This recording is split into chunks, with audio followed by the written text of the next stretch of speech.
It's round 14 of the candidates. Nepo's already won the tournament. Hikaru's battling against Ding for second place. If you want to check out that recap, I'll link to Hikaru's video at the end, and I'll also show all the final standings. But the game I'm looking at today is Alireza Firouzja against Fabiano Caruana, and this one doesn't fizzle out to a draw. They both go down swinging here, and we see a blunder around move 60 that decides the game.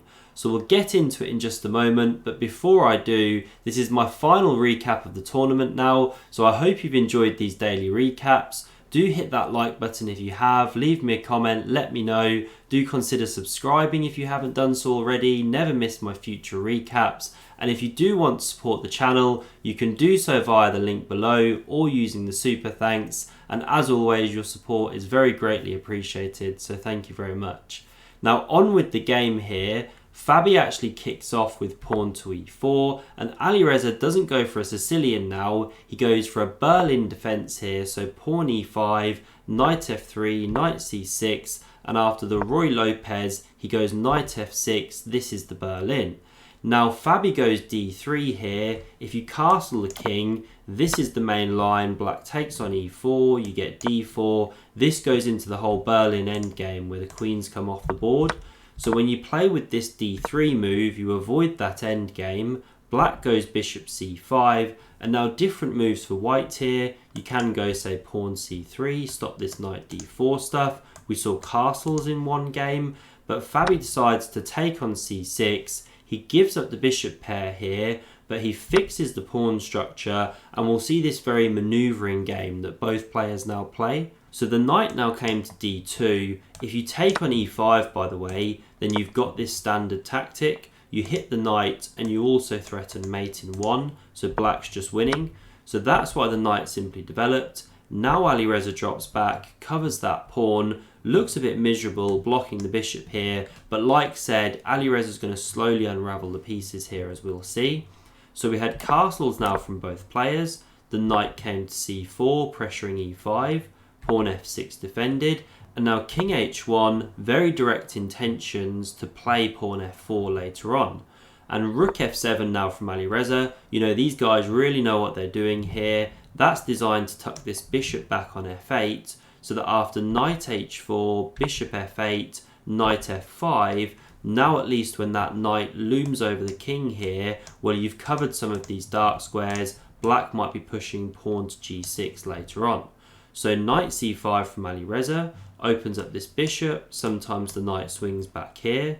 We had queen to h5, and g6 is no good at the moment. You can throw in this check. This is playable for black, but okay, you give up your bishop. You're not winning a piece as black, basically.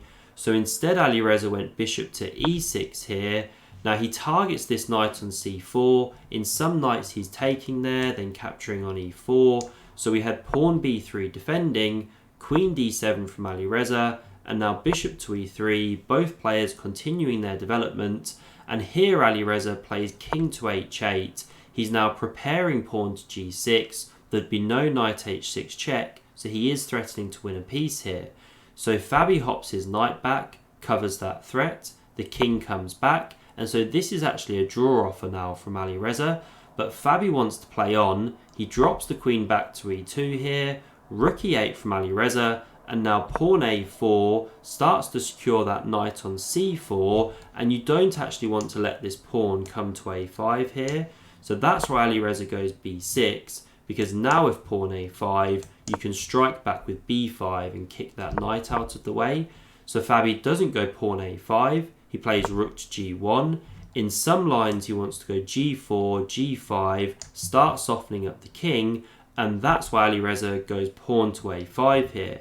Because now if you go g4 immediately, well, you can actually take on c4. After the pawn recaptures, the knight jumps back to e6, and actually you can cover these dark squares really nicely with that black knight.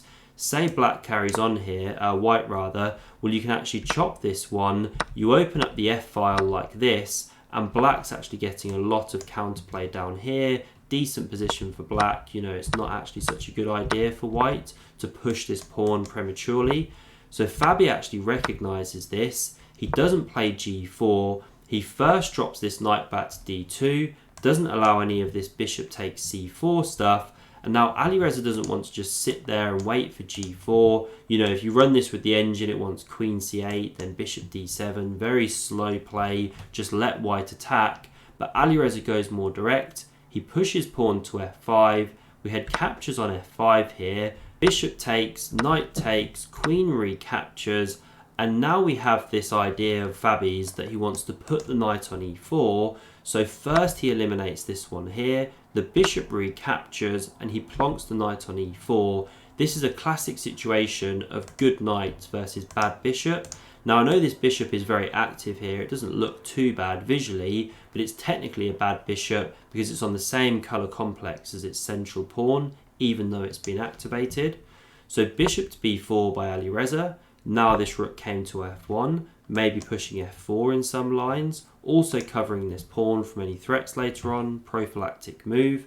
The queen nudged back to g6 now, rook a to d1 from Fabi, and here Alireza starts running this pawn down the board, trying to induce weaknesses. We had g3 from Fabi, and now Alireza doubled the rooks, and here Fabi actually goes pawn to d4. Now it's not a forced pawn break here, you can play something a bit slower like king to g2, but Fabi wants to actually shake up the position, open a line for his rook. So he plays that one, pawn takes, rook takes, and now h4 from Alireza, and here Fabi plays a very committal decision, very ugly looking move, and quite surprising really. So king g2 looks most natural, keeping the pawns intact, slightly improving the king, but Fabi takes on h4 here because he wants to secure the g5 square as an outpost for his knight and try and generate some attacking ideas, but such a risky double-edged move of course. I mean, his pawns are now a mess. So we had rook f4 from Alireza, very logical, targeting these weaknesses. Queen c4 check, the king moved away, the knight hits g5, looking around these squares. This must have been Fabi's idea, but he maybe underestimated this brilliant move from Alireza.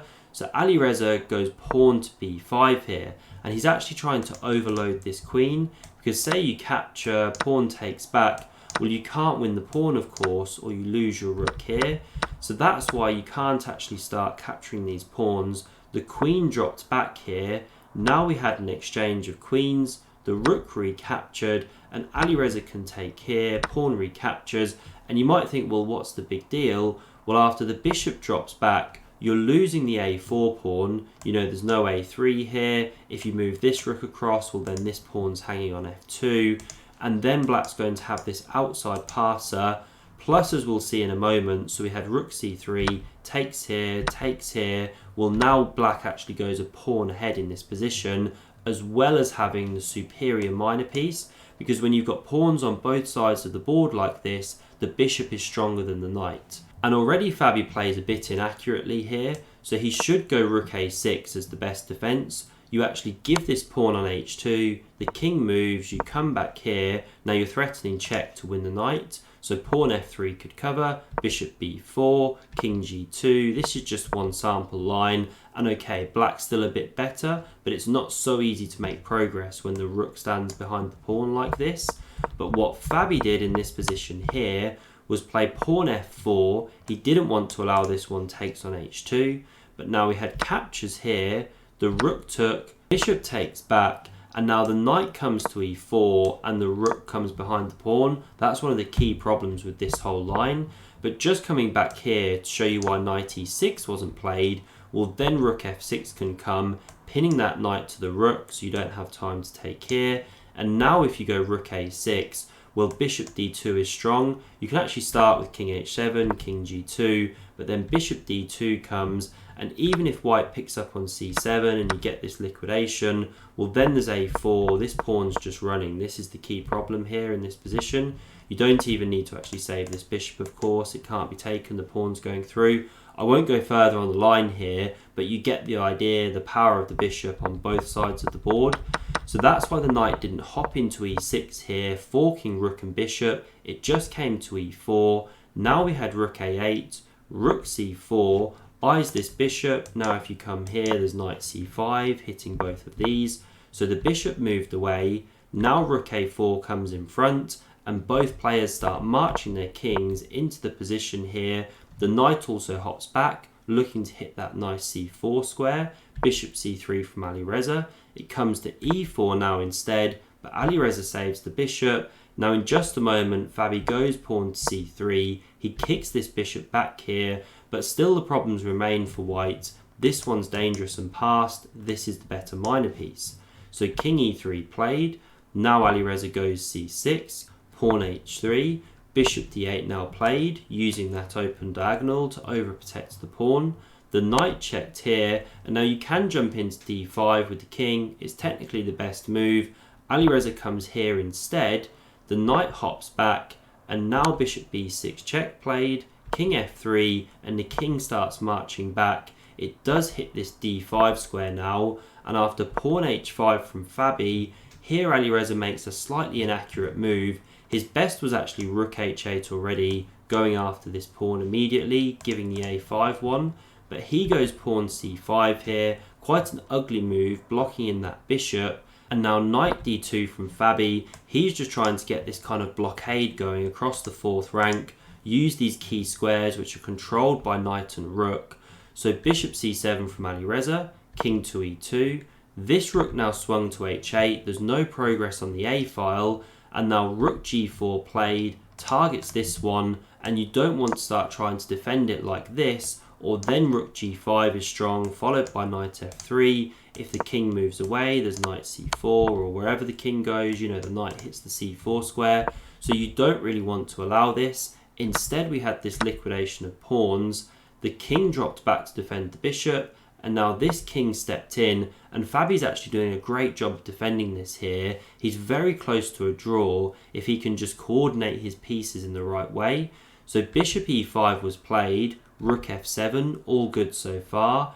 a4 from Alireza, and now here Fabi blunders. He has a couple of moves actually which will hold the draw. So he could go knight to b1 for example, just blockade this pawn, and then you're also threatening to come behind it like this at some point. You can even start with king to c2 here, and it's actually really difficult for black to make progress. You know, this pawn's kind of blocked this rank, the bishop's not in the ideal position anymore, but instead of playing either of these moves, Fabi blunders here on move 60, he goes knight to e4.